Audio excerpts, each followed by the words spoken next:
¿Qué tal? ¿Cómo les va? Tengan todos ustedes muy buenas noches. Romina, ¿cómo estamos? ¿Cómo le va, Mario? Muy ¿Todo bien? Todo bien. ¿Daniel? Muy bien, una Sí. linda semana, movida, ¿no? Linda semana, ¿no? Y lo que viene. Y lo que viene. A pesar de que falta poco. Ahora sí, ya estamos con ustedes para anunciarles qué es lo que tenemos para esta noche. Vamos a hablar el tema de la Unión Cívica Radical. El tema de la Unión Cívica Radical en nuestra provincia con todos los avatares que enfrenta, ¿no? Hay que tener en cuenta que la Unión Cívica Radical en Salta no está dentro de Cambiemos.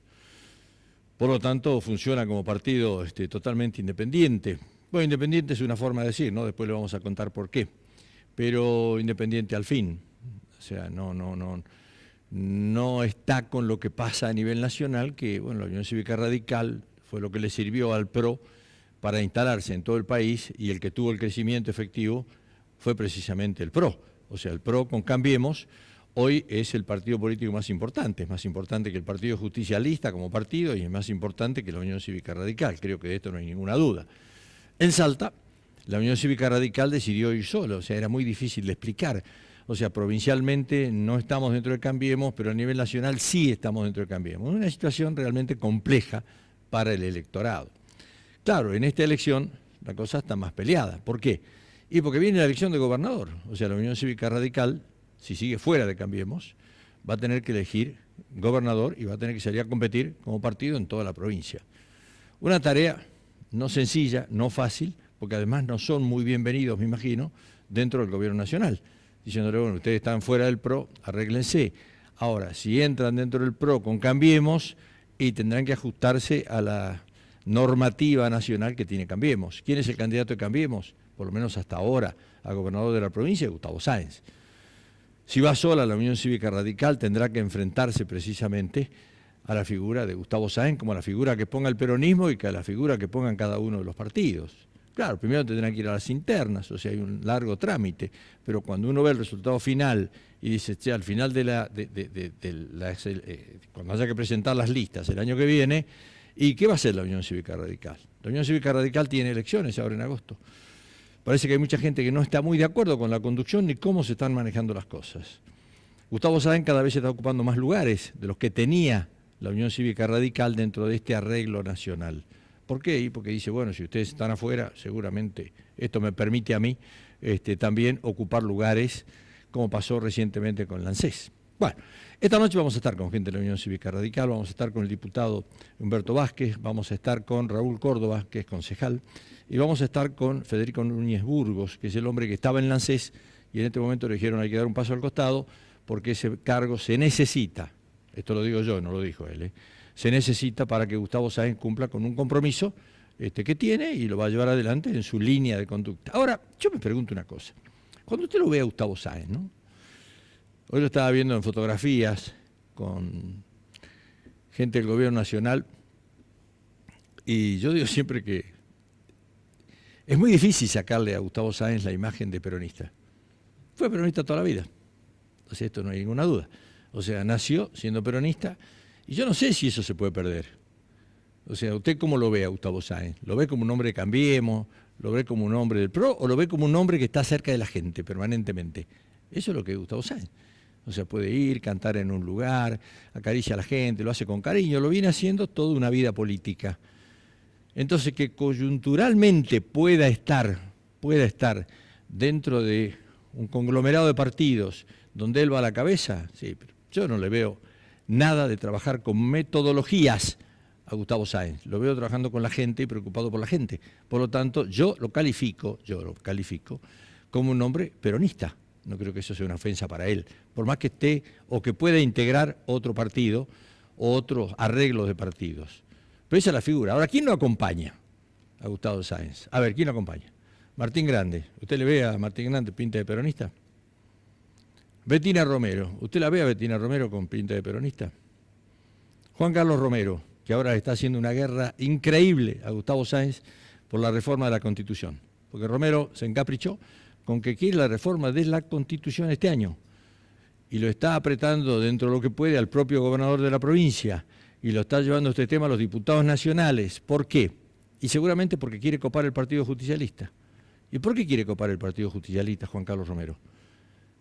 Y según dicen algunos, porque quiere poner un hombre de su confianza. ¿Quién sería ese hombre de confianza? Y sería Julio Argentino San Millán, podría llegar a serlo. ¿Y por qué podría cambiar la conducción del Partido Justicialista en Salta? Si el presidente del partido es el doctor Juan Manuel Urtubey. Sí, pero Juan Manuel Urtubey el año que viene se va. Ahora, el Partido Justicialista en Salta, ¿podría arreglar con el Frente para la Victoria en la próxima elección? Prácticamente no, con Urtubey a la cabeza, porque Urtubey va como candidato, si es que va, a presidente de la Nación o algún otro cargo, pero nunca junto con Cristina. Por lo tanto, la gente del Frente para la Victoria o el Partido de la Victoria nunca podría en Salta ir con Urtubey. Por lo tanto, haría falta un cambio de conducción del Partido Justicialista. Por lo tanto, yo les digo que no hay que descuidar ese movimiento político que se está llevando adelante.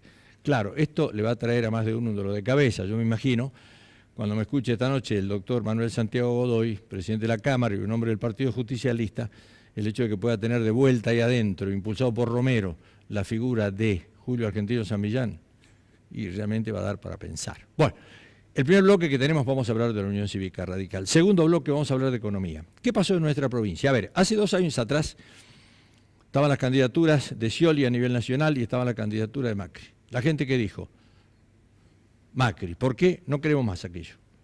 No lo queremos más. Claro, en las provincias se daba una cosa. Urtubey nuevamente era candidato a gobernador. ¿Por qué? Y bueno, porque tenía la posibilidad de serlo. Juan Manuel Urtubey ganó, pero perdió. O sea, ganó él. El resto, en el caso inclusive del propio Gustavo Sáenz, perdió. ¿Sí? Ahora, de ahí en adelante, ¿qué pasó con la economía en nuestra provincia? Terminó esa elección, después viene la elección de las intermedias, ya gana definitivamente el partido de Cambiemos, tiene mayoría en algunos lugares, y la parte económica en Salta se complica. Con Parodi parece que la cosa estaba bien, y de golpe pierde la elección Urtubey y la cosa empieza a estar mal. Tiene que firmar un pacto fiscal en el orden nacional, lo firma Urtubey, parece que eso compromete también a la provincia de una forma grave y tiene que cambiar el rumbo de su economía. Pero claro, Urtubey no le puede echar la culpa al que estaba, porque Urtubey lleva 10 años de mandato. Por lo tanto, Emiliano Estrada, que es el ministro de Economía, tiene hoy la responsabilidad de ver cómo saca esto adelante con todos los ajustes que están planteando. Entonces hay una especie de revolución en cada uno de los departamentos. Tuvo una reunión ayer con los senadores, las cosas se están aumentando, aumenta el agua al 28%, o sea, la situación está más complicada que lo que estaba hasta hace meses atrás. Entonces, ¿tan mal dejó la provincia Parodi? Esa sería la pregunta esta noche para el ministro. Pero bueno, lo vamos a hablar con él, ¿le parece? Volvemos en un minuto. Auspician este programa las siguientes empresas: Banco Macro, Lusal, La Casa de la Bodega, Edesa, Hotel del Dique, Transporte Marcilese, AGI Construcciones.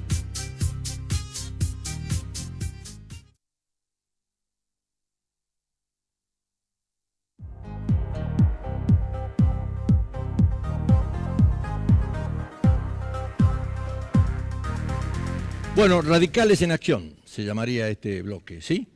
¿Qué tal, Vázquez? Buenas noches. Sí. Buenas noches. ¿O no? Y sí, estamos intentando ponerlo en movimiento a este partido. ¿Sí? Sí. Sí, está lindo. Van a ir solos Bueno, en la próxima, me imagino, ¿no? No, calculo que eso es una discusión que tiene que darse dentro del seno del partido, dentro de la convención, y hay que ser respetuoso de lo que el afiliado radical diga respecto. Yo creo que por ahí uno aventurarse a decir una cosa u otra me parece que es un acto de irresponsabilidad. Pero si usted en este momento le dicen hay que levantar la mano, ¿usted qué vota? ¿Van con Cambiemos o van con la Unión Cívica Radical solo? Pasa que depende del contexto en el que se pueda hacer un frente. Creo que el frente no debe ser un frente electoral, sino un frente de gobierno. O sea, ustedes si es un también frente de gobierno, nosotros hemos sido varias veces frentistas en Salta, así que por lo tanto no estaríamos contraviniendo lo que hemos hecho en alguna otra oportunidad, ni lo que dice la Carta Orgánica Provincial. Pero a ver, el PRO a la Unión Cívica Radical no le dio mucho protagonismo en el gobierno nacional. ¿Por qué pretenden ustedes que ahora, si ustedes entran, sí puede haber más protagonismo? Pasa que las realidades son distintas. A nivel nacional es una discusión y a nivel provincial es otra discusión. El PRO en Salta técnicamente no existe. Es el Partido Justicialista reciclado con algunos nombres detrás de esa sigla.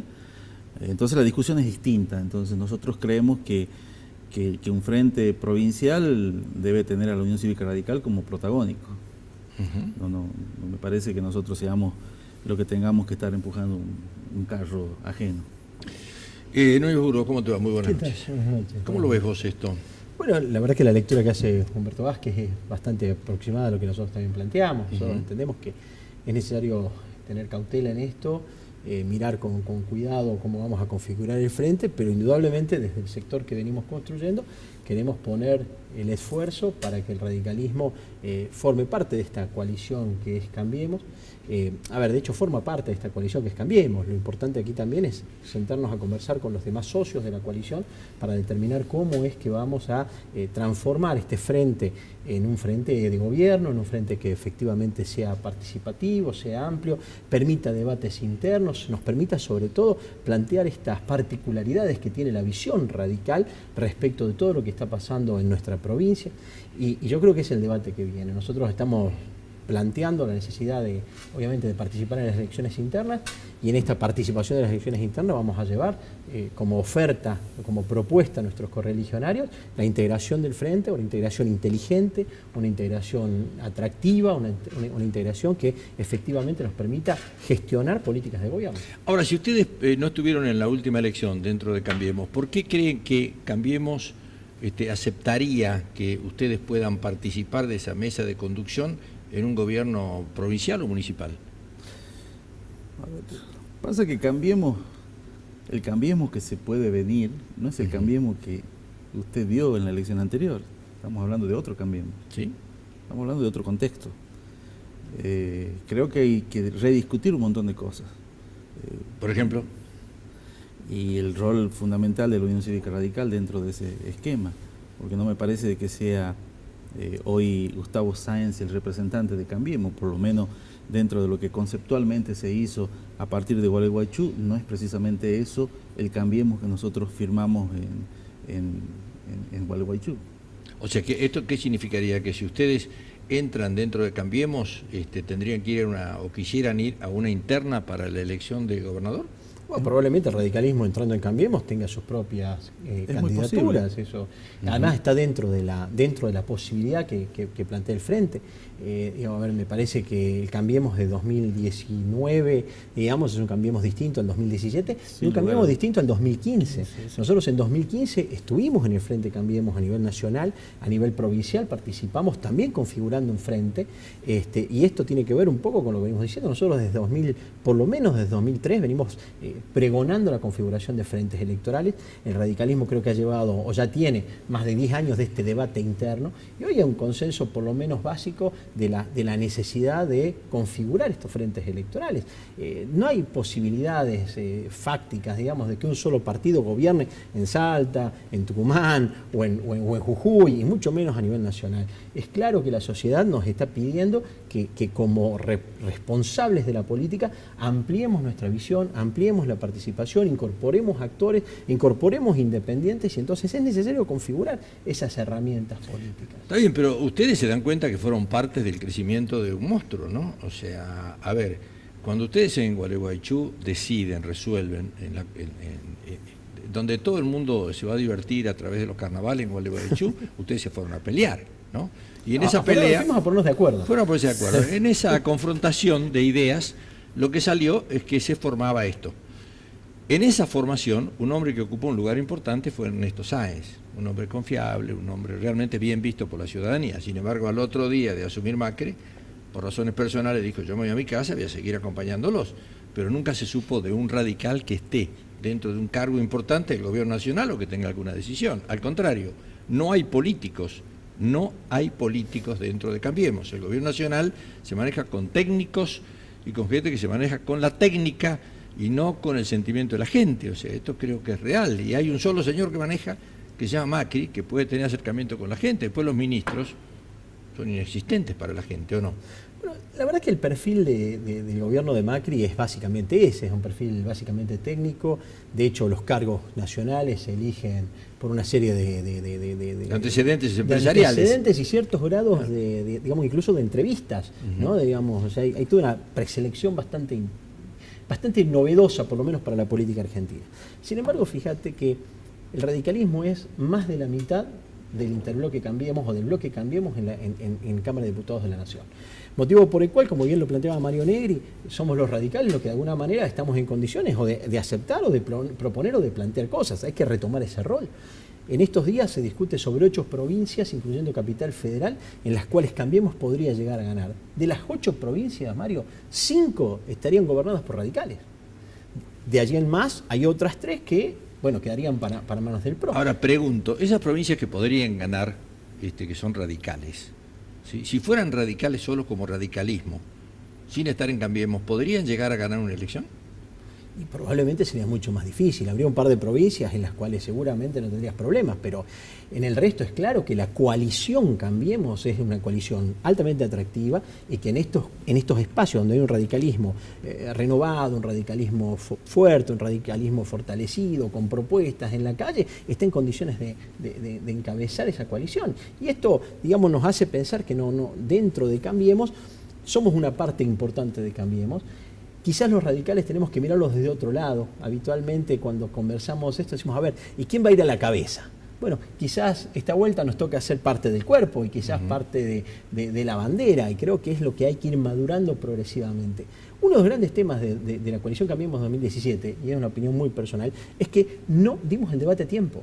En 2017, o la elección de 2017 nos agarró sobre la hora en la configuración de Cambiemos, y por eso me parece muy importante esto, que quizás para los ciudadanos parezca que los radicales se están peleando. Los radicales lo que estamos haciendo es adelantándonos un poco para justamente plantear internamente ese debate, y creo que hemos aprendido sobre todo de que juntos estamos en condiciones de llevar adelante un proceso de expansión enorme. Un proceso de expansión enorme, así que... Estamos hablando de Salta, ¿no? Estamos hablando de Salta, sí, por supuesto. Córdoba, ¿vos cómo lo viviste dentro del Consejo Deliberante esto? Bueno, justamente ese es lo bueno que yo he visto desde que llegué en el 2014 a la Unión Cívica Radical, otra manera de debatir, respetar sobre todo las opiniones de los correligionarios, entender los nuevos escenarios que se presentan. En el Consejo Deliberante nosotros mantenemos el bloque, soy el presidente del Consejo Deliberante.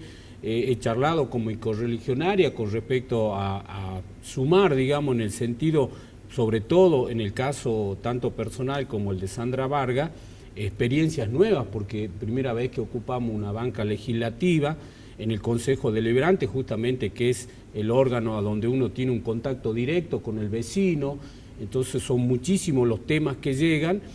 Y yo entendí en este caso de que para aprender, para poder debatir estas cosas, existiendo dentro de las cámaras legislativas, como bien dice acá el estimado, los interbloques, esas cosas, tomé la decisión de estar en el Consejo Deliberante en una actividad de poder dialogar con los otros pares. Son voluntades que se le presentan a cada uno, digamos, y bueno, yo necesito aprender, trabajar, debatir justamente eso, y eso yo creo que hace justamente al crecimiento de la Unión Cívica Radical, para después yo ser transmisor para los correligionarios y explicarle el funcionamiento de las instituciones. Nos falta mucho dentro de la sociedad conocer el funcionamiento de las instituciones. Romina, ¿cómo estás? Bien, Mario, mi pregunta va para Humberto Vázquez. Yo lo escuchaba a él como quejarse del papel que tiene la Unión Cívica Radical en Salta y decir que Gustavo Sáenz no debería ser el representante de Cambiemos en Salta.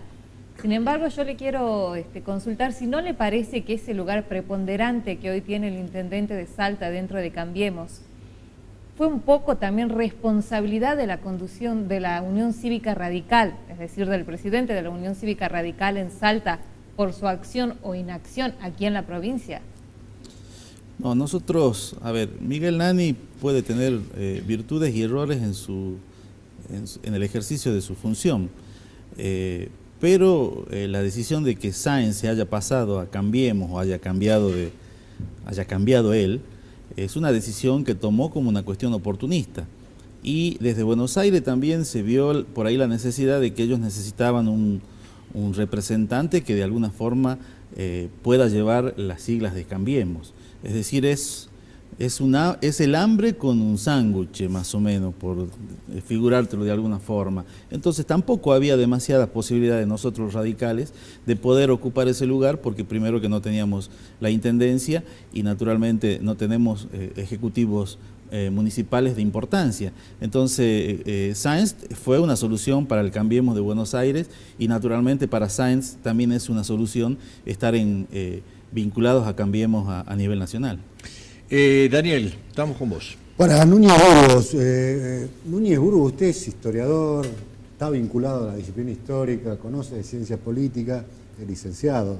Y primero, me llama la atención que el radicalismo renunció, me da la sensación, siendo un partido más que centenario, a darle la dirección política e ideológica a un frente de gobierno. Eso se perdió, está en manos del PRO.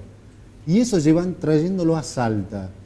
¿No le parece que es muy claro que tanto el gobierno nacional, sobre todo el gobierno nacional, ha optado por el liderazgo de Gustavo Sáenz en este espacio y que aquellos radicales que de una u otra manera están un poco díscolos con esa situación están perdiendo espacio?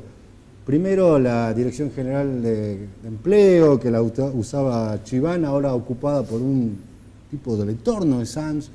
Se nos rumorea que en el ANSES va gente del entorno de Sáenz y hoy asumió como secretario general de la universidad Rubén Correa, que bueno, no importa lo que decía hace 2 años, sino que hoy está como contento con esta subordinación del radicalismo a Cambiemos.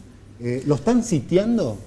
A ver, me parece buenísima tu pregunta porque yo creo que, y uniendo lo que decía Mario recién, una cosa ha sido la gestión de Ernesto Sáenz en la presidencia del partido a nivel nacional, que configura esta coalición Cambiemos frente a una necesidad inmediata. La necesidad inmediata era la configuración de un frente electoral que permitiera verdaderamente ser competitivos y poner en marcha un proyecto diferente.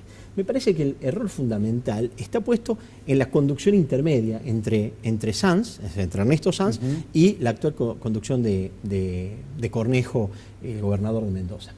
La conducción intermedia fue una conducción extremadamente débil, que efectivamente, digamos, hizo tambalear el rumbo de la coalición Cambiemos y del radicalismo dentro de la coalición Cambiemos. Hoy, fíjate una cosa importante, y es que a la conducción del Partido Nacional la tienen Cornejo, que es el gobernador de Mendoza, Morales, que es el gobernador de Jujuy, ¿sí? Y en esta línea, y el gobernador de Corrientes, si no recuerdo mal, el tercer nombre. Entonces, en esta lógica, son 3 gobernadores exitosos en su coalición de Cambiemos, los que están tomando al frente la reiniciativa, el reinvento del radicalismo dentro de Cambiemos.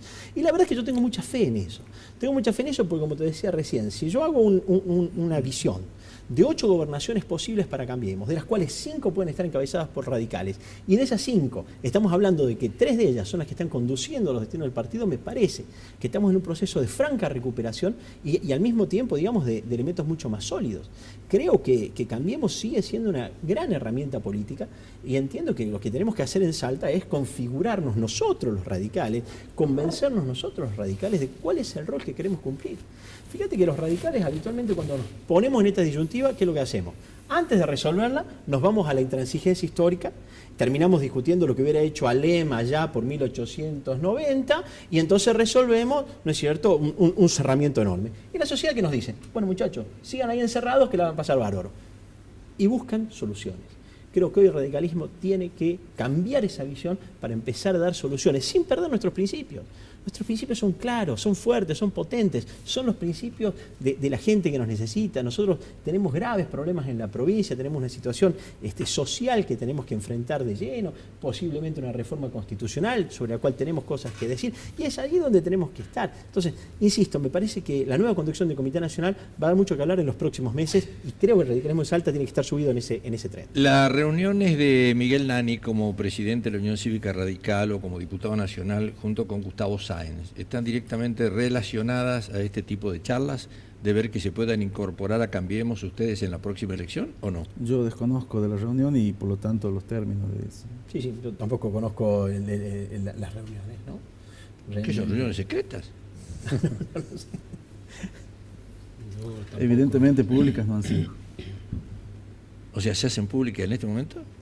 Sí, o algún medio que dijo algo, pero nosotros No, yo no tenemos- hablo de ningún medio que dijo No, algo. hay un, Yo hablo de lo hay que un- yo digo, un lo que semanario- yo conozco. Hay un semanario que publicó de que se reunió Miguel Nani con... Ay, debe ser que tiene razón. Sí, porque se han reunido, efectivamente. O sea, yo lo que estoy hablando es información que yo tengo. No es de Le ningún vamos a medio. preguntar cuando vuelva. Pero pregúntenle a Nani qué es lo que hablan. Yo creo que Sí, sería sí, importante, sí. porque en por ahí definitiva, capaz que es más cerca preguntarle a Gustavo Sáenz.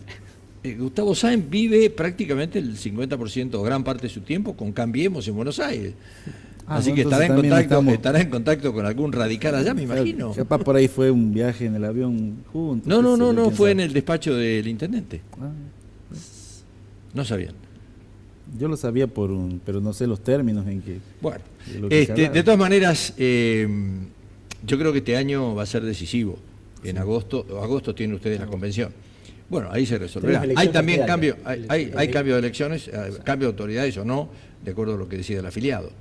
No, hay cambio de autoridades porque Hay cambio. la Carta Orgánica Provincial Termina el mandato de... Exacto, no permite 3 reelecciones, no se modificó no permite una reelección, no se modificó la Carta Orgánica, así que naturalmente hay un proceso de recambio de autoridades. Natural. ¿Ya tienen nombres o no?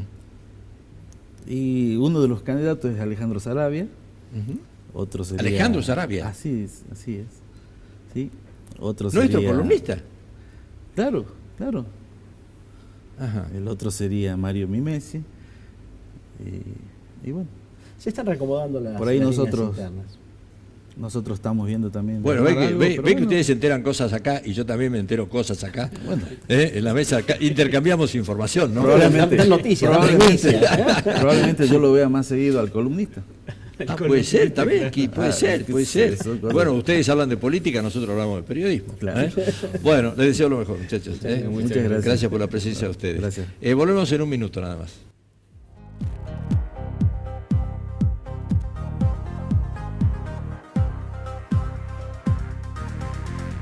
Banco Macro, te acompañamos a crecer. Por eso asumimos el compromiso de generar acciones de valor económico, social y ambiental, con el objetivo de ser una empresa sustentable. Somos un banco federal que cuenta con más de 480 centros de atención, siendo la única entidad bancaria en 183 localidades. Con nuestro programa abierto a la comunidad Cuentas Sanas, ya beneficiamos a más de 55.000 personas. Acompañarte a crecer es apoyarte donde sea que estés, en el momento que estés. Macro, tu banco cerca, siempre.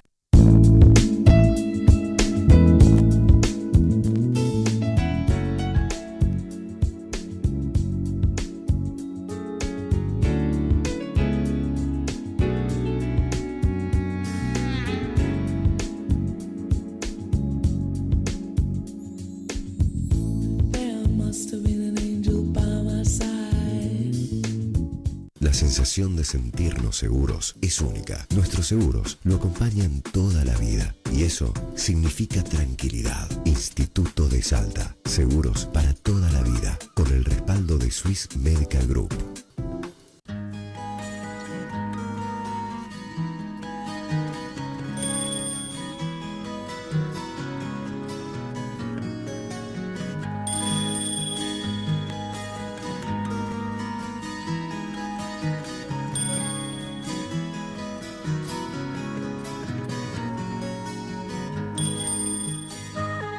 Transporte Marcilese, una empresa salteña con años de experiencia en transporte de cargas y operaciones logísticas. Transporte Marcilese, desde Salta y hacia donde usted lo necesite.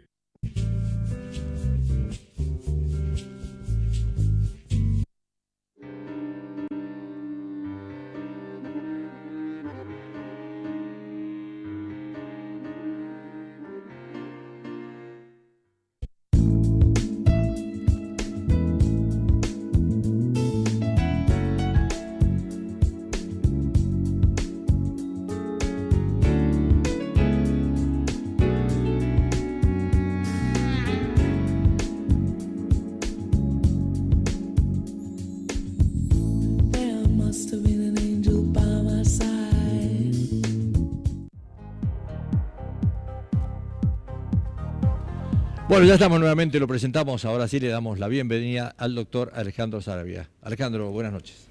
Muchas gracias, Mario. Buenas noches.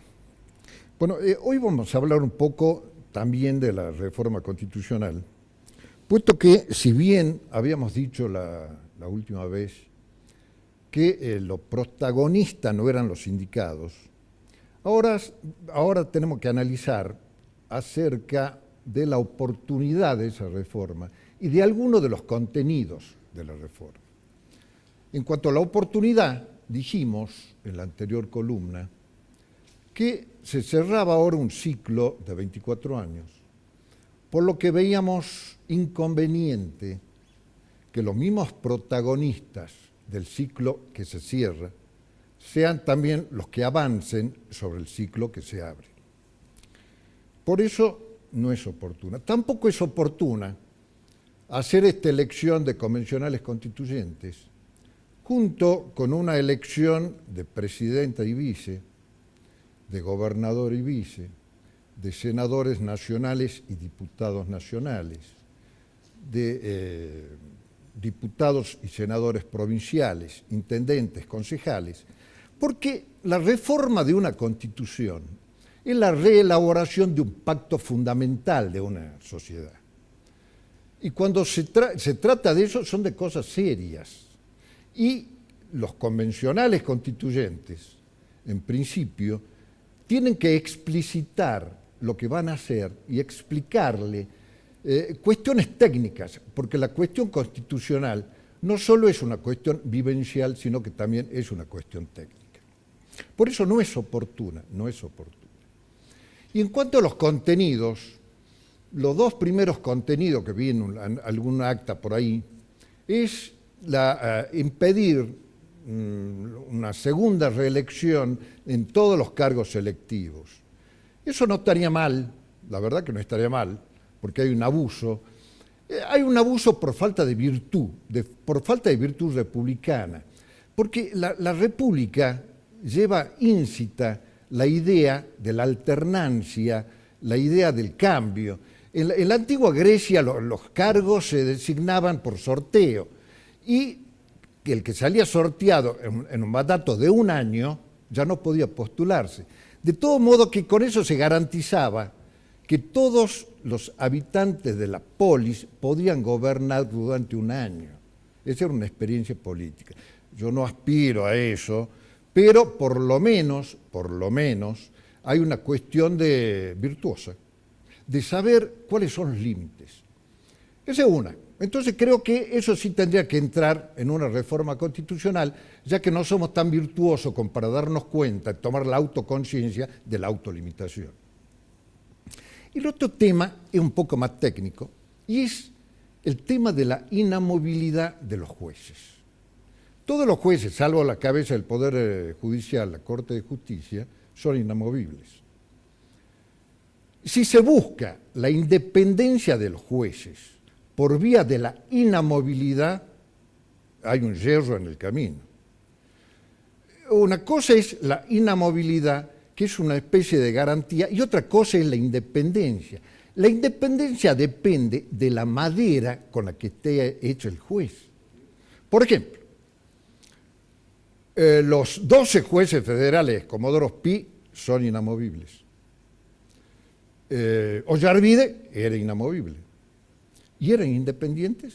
Eran independientes y virtuosos. Por eso yo creo que hay una confusión entre los conceptos de independencia e inamovilidad. E insisto en esto. La independencia es una virtud que viene con la madera del juez, que responde a la dignidad personal de quien va a desempeñar la tarea judicial. No puede depender de una condición objetiva externa. La independencia es interna, se vincula con la dignidad. Entonces, para tener jueces independientes, debemos poner personas dignas. Muchas gracias y hasta la próxima. Gracias, Alejandro, ha sido un placer tenerte con nosotros. Nos vamos a encontrar la semana que viene. Bueno, le dijimos que íbamos a estar con el ministro de Economía, ¿no? ¿Cómo lo va, ministro? Buenas noches. Buenas noches, Mario. ¿Cómo estás vos? ¿Cómo andas? ¿Bien? Bien, bien. Bueno, es un gusto tenerte acá.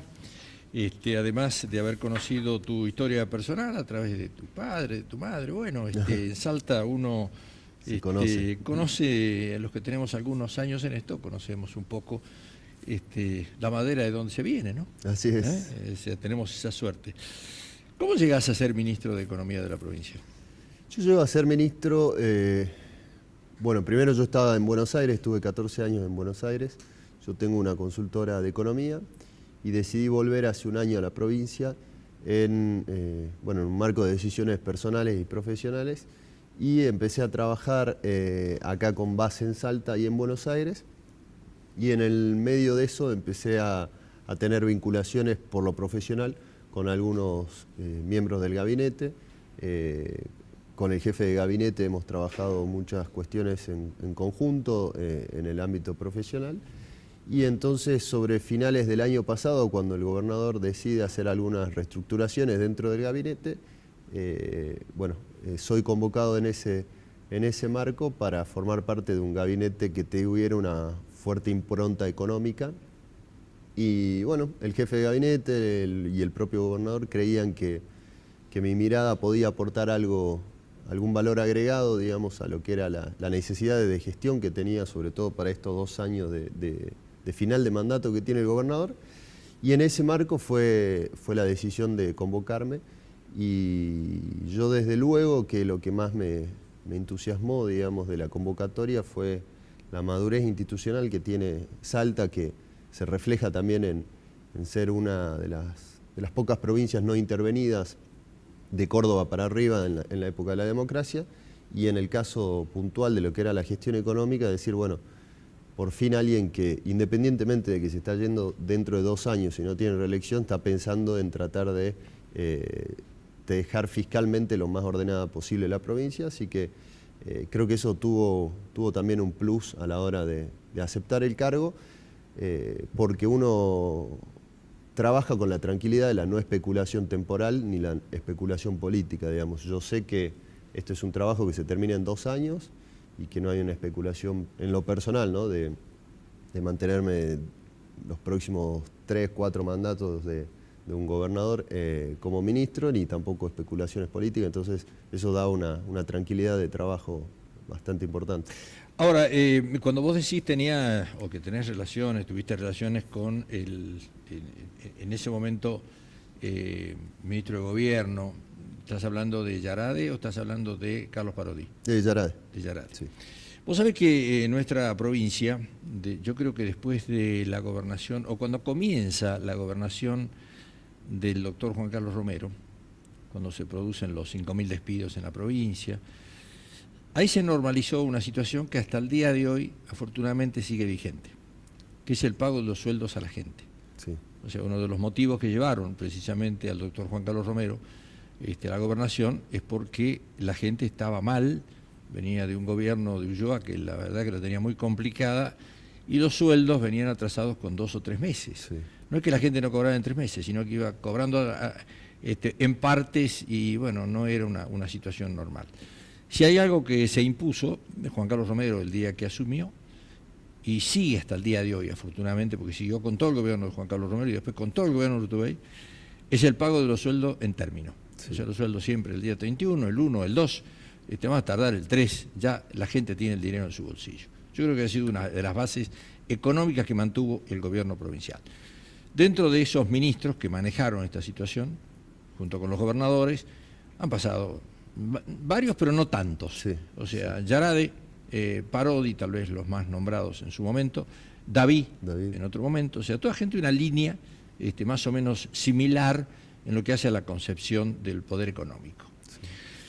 Curiosamente, cuando viene tu nombramiento, vienen los anuncios precisamente de Yarade, un hombre que había estado ya con Juan Manuel Urtubey trabajando y que después se dedicó a la parte privada, fue diputado nacional, y vinieron algunas sorpresas para la gente. O sea, como que de golpe nos encontrábamos en una provincia que la herencia dejada en la parte económica no era muy buena y que estábamos en una situación de ajuste. Pero claro, el gobernador siempre era el mismo. Entonces era muy difícil echarle la culpa, que la gente se la puede echar a alguien. O sea, uno podía salir y decir, mira lo que hizo Urtubey. De última dijeron, mira Parodi como dejó la provincia. Te debe haber llegado esto por ahí a vos, ¿no? Y que vos tenés que venir a reordenar algo que dejó Parodi. ¿Cuál fue realmente la situación? La situación de la provincia es una situación en lo fiscal compleja, es complicada en el marco de una Argentina que tiene una situación fiscal complicada, digamos. la Argentina empieza a entrar en un proceso de déficit fiscal por allá, por el 2011, que se empieza a agravar constantemente, digamos, en un principio es un déficit fiscal incipiente, que a medida que van pasando los años va generando más problemas. Esa generación de problemas que tiene la nación empieza a replicar en la mayoría de las provincias. ¿Por qué? Porque, por ejemplo, si el gobierno nacional convoca una paritaria nacional en algún sector de la economía y eso plantea un parámetro de gasto fiscal, ese gasto fiscal la nación lo está imponiendo en todo el resto de las provincias. Entonces, eso fue llevando a una generación de problemas fiscales que deriva en que hoy la Argentina tiene más de alrededor de 17, 18 provincias en situación de déficit fiscal. Entonces, el problema es un problema que ha venido siendo generalizado y que en el marco de las herramientas que tienen las provincias se hace muy complejo resolver. ¿Por qué? Porque la nación tiene la posibilidad de hacer una emisión de deuda sin pedirle permiso a nadie, tiene la posibilidad de hacer emisión monetaria, que las provincias no lo tienen. Recordemos los peores momentos de finales de la década del 90, las provincias utilizaron las cuasimonedas como paliativo, digamos, ante esa imposibilidad de emisión. O sea, el bono de cancelación de deuda famoso en nuestra provincia. O los Lanchon Check, los patacones. Bueno, acá fue la primera provincia argentina que lo tuvo, ¿no? Exactamente. Bueno, eso hoy no, por ley las provincias no pueden hacerlo. Entonces, el problema del déficit fiscal, las provincias lo tienen mucho más complejo a la hora de resolverlo que lo que tiene la nación. En ese marco, lo que ha venido sucediendo a nivel nacional y a nivel provincial es que el proceso de déficit fiscal se iba incrementando con un agravante puntual que tiene que ver con el año 2016. En el año 2016 la Argentina vivió 3 modificaciones muy complejas y muy sustanciales a lo que son los ingresos, a lo que es la plata que entra a la provincia. La modificación del impuesto a las ganancias representaron alrededor de 1.800 millones de pesos menos de ingresos para la provincia. La quita de retenciones a la soja, lo cual quitó también recursos para la provincia de Salta y para todas las provincias. Y fundamentalmente la caída de casi un 3% de la economía en el 2016. ¿Por qué es tan importante y tan problemático? Y cuando es al revés es tan positivo, cuando sube y cae la economía en la Argentina.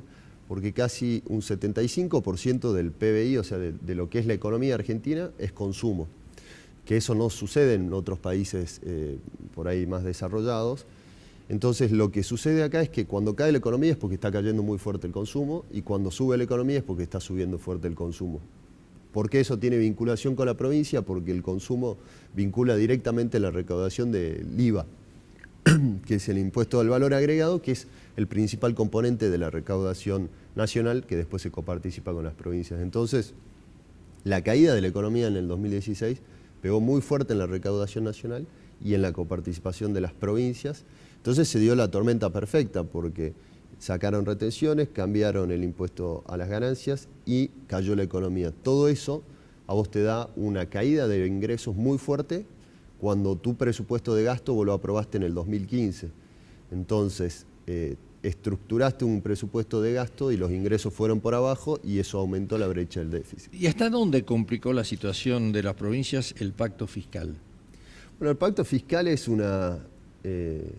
y a mí también me gusta más decirle pacto que consenso fiscal, porque en realidad fue una situación de desigualdad entre las provincias y la nación, en el marco de una discusión que estaba dada con el fondo del conurbano, principalmente en la provincia de Buenos Aires, que lo que decía Buenos Aires es, a mí me corresponde esta plata, y la justicia estaba a punto de dar ese visto bueno, digamos, un fallo favorable para la provincia de Buenos Aires, con el implicante de que toda esa plata que se iba a llevar Buenos Aires la dejaban de recibir las provincias. En el caso de Salta, eran más de 2.000 millones de pesos que íbamos a dejar de recibir si es que el fallo de la Corte decidía en ese sentido.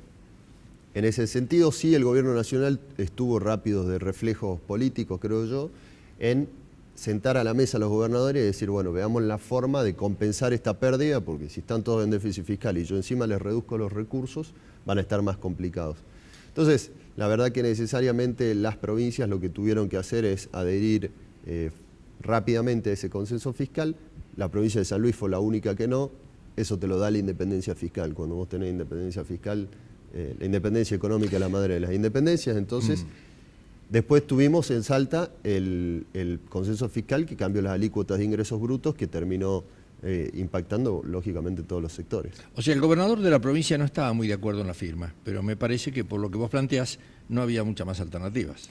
Bueno, el gobernador entendía, él siempre hace alusión a la responsabilidad que tiene él como gobernador de la provincia, independientemente de la mirada que él tenga sobre determinados temas, él se carga sobre sus espaldas la responsabilidad de los salteños, de administrar a la provincia de Salta y de poner por sobre sus intereses políticos el interés de la provincia. Entonces, en ese marco, lógicamente que una reducción de 2.000 millones de pesos hubiese sido letal para la provincia de Salta, ¿no? Romina, estamos con vos. Ministro, con todo lo que está diciendo de que influyó en la economía en la provincia, ¿cuál es el horizonte más favorable que usted avisora para dejar, digamos, las finanzas dentro de todo ordenadas a la provincia para el próximo gobernador? Bueno, nosotros tenemos una proyección de un sendero de equilibrio fiscal que esperamos poder llegar a estar lo más cerca posible del equilibrio fiscal a fines del año que viene. Estamos tomando muchísimas decisiones, muchísimas medidas que yo insisto en destacar que no tienen impacto social negativo, digamos. Nosotros no hemos hecho, obviamente por indicación política y decisión del gobernador, no hemos hecho bajo ninguno de los esquemas propuestos hacia las medidas económicas, en ninguno hemos hecho despidos, reducciones en áreas de prestaciones de servicios básicos como es salud, educación y seguridad. Y entonces estamos trabajando sobre la masa de recursos flexibles que tiene, de gastos flexibles, perdón, que tiene la provincia, y estamos trabajando en el diálogo constante con el arco político, el arco opositor, con los intendentes, bueno, con las cámaras empresariales, para explicar realmente cuál es la situación económica que vemos además en la Argentina, porque nosotros estamos trabajando muy fuerte para que no suceda esto que sucedió en el 2016. Nosotros a diario, te diría, estamos monitoreando todas las variables de la economía para ver de qué manera se van a comportar los recursos, porque si llegamos a tener otro martes 13 como fue el 2016, volveríamos a agravar la situación. Entonces, estamos trabajando sobre eso. Estamos trabajando fuertemente sobre bueno, la contención del gasto, de los gastos flexibles que nosotros entendemos que se pueden tomar esas decisiones, como congelar los sueldos de los ministros, y han tenido lógicamente impactos positivos y creemos que hay una posibilidad de trabajar bien hasta el año que viene y llegar lo más cerca posible de ese equilibrio fiscal. Usted dio a conocer que en la semana entrante, y tal vez a lo mejor podamos tener algún anticipo en el día de hoy, cuál era el índice de la inflación en Salta, que bueno, por lo que se supone es distinta a la de Buenos Aires, ¿no? O la que da el INDEC. ¿Hay algunos números ya dados o no? Nosotros estamos publicando la semana que viene el informe, todavía no está hecho no está terminado el diseño y demás del informe, que va a ser publicado la semana que viene. Nosotros por una cuestión digamos, de cortesía con el Instituto Nacional de Estadísticas, con el INDEC, hemos decidido publicar siempre posterior a la publicación que hace el Instituto, y por los datos preliminares que hemos estado viendo, el número de inflación está similar a lo que es la inflación nacional. No es exactamente el mismo, pero va a estar en torno a los números nacionales. ¿Y qué promedio le saca usted anual?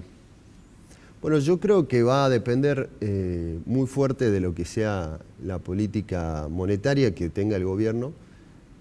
Técnicamente mucha gente lo que hace es anualizar la inflación de estos meses, y eso técnicamente no es correcto, pero creo que va a tener una definición en el transcurso de este primer trimestre, porque la mayor crítica que hago en lo personal como economista, digamos, a la política económica del gobierno es que se venía trabajando en un sendero monetarista, si se quiere.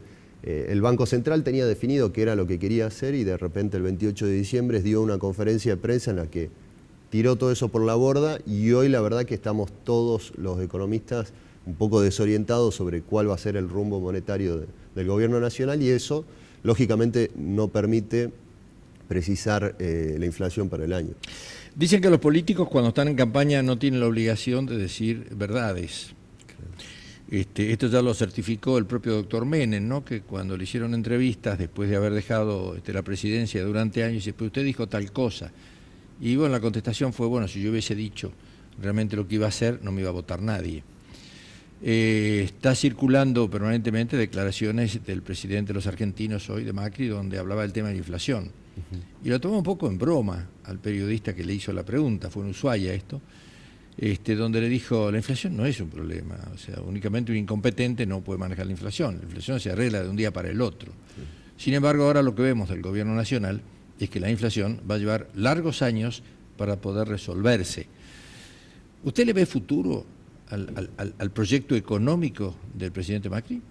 Yo el proyecto económico es, creo, el que tiene menor vida útil, creo que tiene más vida útil el proyecto político que el proyecto económico. Yo el proyecto económico no le veo resultados, no veo hacia adelante, digamos, en lo personal, desde mi consultora, cuando trabajaba en el sector privado, nuestros clientes siempre nos preguntaban por qué son tan pesimistas, porque en algún momento hubo un optimismo con el segundo semestre, con la llegada de inversiones, y la verdad que uno cuando hace el diagnóstico de la economía es un diagnóstico de inflación alta, de mercado interno bastante reprimido, el poder adquisitivo ha caído mucho, el consumo ha caído un 10%, y algo más agravante sobre todo es que hoy cuando uno mira las encuestas de perspectivas económicas a nivel nacional, el principal problema hoy empieza a ser el desempleo. Entonces cuando uno dice, bueno, una cosa es que tu problema sea la inflación, y otra cosa es cuando ya el desempleo empieza a ser problema, porque el desempleo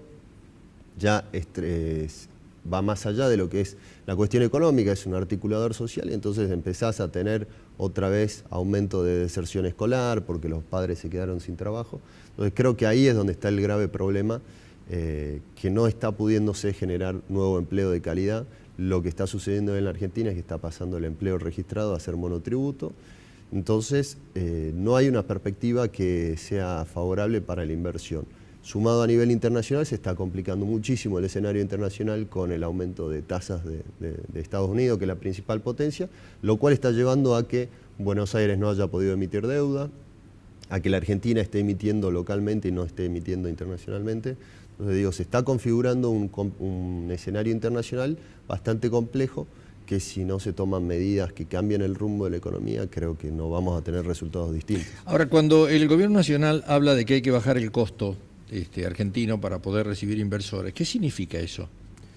El gobierno nacional lo que dice es que hay que bajar el costo laboral, principalmente como si el costo laboral fuese uno de los grandes costos en la estructura productiva de la Argentina. Ahí es donde el gobierno nacional, desde mi criterio, peca de centralismo, de porteño, digamos, en extrapolar hacia la Argentina lo que sucede en la ciudad de Buenos Aires. Porque yo te pregunto, Mario, ¿cuánto representa el costo laboral para un productor de Pichanal, para un productor de Urundel? La verdad que el costo laboral no representa absolutamente nada.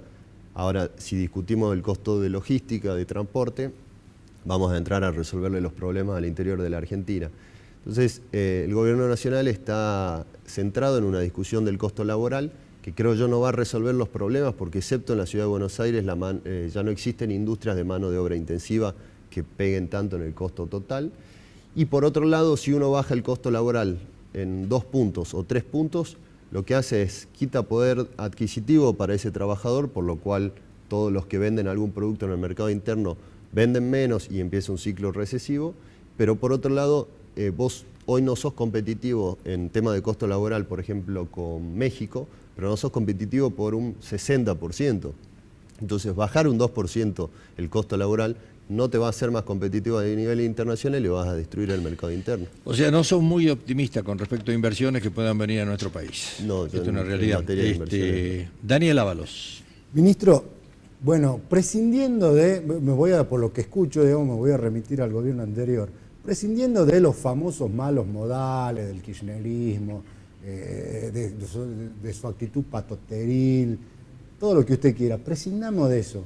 ¿Usted se da cuenta que técnicamente su discurso es muy parecido al discurso de los técnicos del kirchnerismo en cuanto a modelo económico? No, es que en realidad las preguntas que me hizo Mario recién Pero, por ejemplo, el tema del consumo están basadas sobre el modelo del macrismo. Si hiciéramos preguntas sobre el modelo del kirchnerismo, Creo que ambos modelos han pecado de lo mismo, que es un fundamentalismo de una corriente económica, digamos.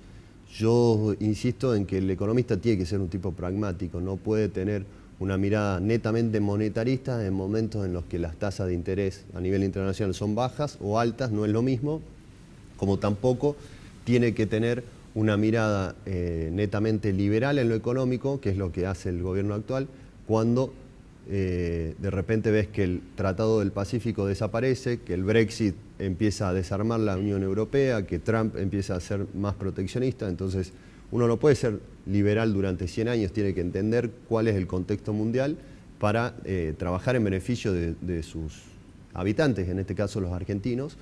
Y en el caso del kirchnerismo ha tenido un problema sustancial que es reiterativo también de ese enamoramiento, digamos, que tienen los economistas por alguna corriente de pensamiento, que ha tenido que ver con la famosa restricción externa. Es decir, el kirchnerismo en el año 2011 se queda sin dólares para poder seguir con ese proceso de crecimiento, y entonces empieza el cepo cambiario, empiezan un montón de cuestiones que en ese momento ya te ataste los pies y las manos y te quedás encerrado y no podés salir de esa discusión, digamos, económica. Entonces creo que ambos han pecado de lo mismo, y un gran pensador de la economía, que era Keynes, decía: nosotros tenemos muchísimo poder de daño porque realmente no somos conscientes de cómo podemos enamorar a los políticos. Generalmente un economista que tiene una mirada única y unidireccional termina convenciendo a la dirigencia política, y entonces se equivoca en conjunto. Ministro, agradeciéndole mucho su atención, se nos fue el tiempo, la verdad que pasó rapidísimo el programa hoy. Me hubiese gustado que podamos seguir, hay temas con los senadores, hay temas que pasó con la gente del agua, que están preocupados con la situación, los senadores están preocupados también por deudas que no se le están pagando a lugares donde se han expropiado. O sea, hay una situación difícil en la provincia. Ahora, ¿qué nos esperan en estos 2 últimos años de Urtubey? Bueno, ¿nivelar todo eso, crecimiento o deceso de la economía? Sí, nosotros estamos trabajando fuertemente en dos caminos. Uno es llegar a poder finalizar el mandato con un equilibrio fiscal que permita a los salteños decir: ha pasado un gobernador que nos ha dejado una provincia ordenada para el próximo gobernador. Y por el otro lado, la provincia sigue amortiguando los efectos negativos que está teniendo el contexto económico nacional. Para dar ejemplos, el gobierno ha congelado el fondo de incentivo docente. El fondo compensador lo ha reducido un 33% este año. Ambas partidas han sido compensadas por el gobierno provincial.